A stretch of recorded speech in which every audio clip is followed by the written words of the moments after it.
Again with the lighting, Mitch, you got to work on that. Should I do the whole video like this? I don't know. I don't know. That's even worse. The closer I put the key of light, the worse it gets. This one is about high school and people that claim that I live in the past. And I say you just have to have source material if you hope to write about it or blog about it. And this one's about Jim Mahoney, who was a total asshole.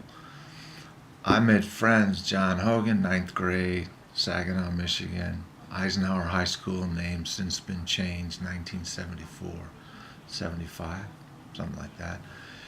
And John Hogan and I just kind of clicked in ninth grade, and all of a sudden Jim Mahoney was out of the picture.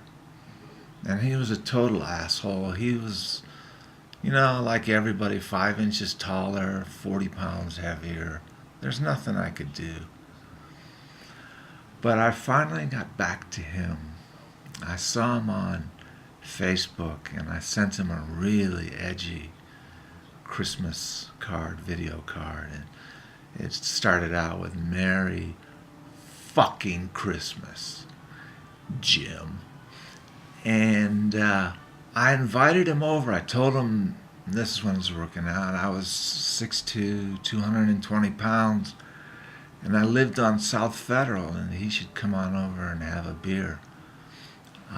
South Federal in that area has boarded up crack houses, government housing, where I was, halfway houses, and it's the meth highway to all points, east, west, north, south. And so I never did hear again from Jim, and I felt some redemption that I honestly would beat the fuck out of this guy. Is that right for a 50-year-old man to say? That's the first thing I would do. I would push him around, and I'm sure he's some fat fuck, 5'8", 5'9". And that was all ending relationships with Jim Mahoney. Lucky to leave that school at Saginaw, Michigan, Eisenhower High School, because my best friends were John Hogan and Jim Grabner, and they went from refusing to smoke weed with me, ninth grade. We found the stash, so somebody actually growing plants had no idea to dry it out. Just, lots of vines, lots of seeds, lots of leaves.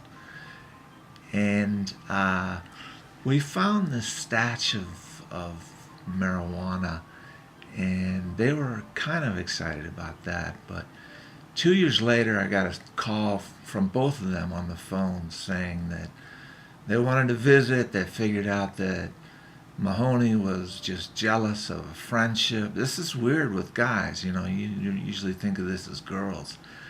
And they wanted me to come visit, and I said, yeah, but we have to go skiing, I'm going to drive all the fuck the way up there. And as I drove up there, I was late for the basketball game we had in Toledo, which is kind of halfway, and I was going to drive my own car and then drive my own car up to Saginaw. And it was the worst nightmare of all time.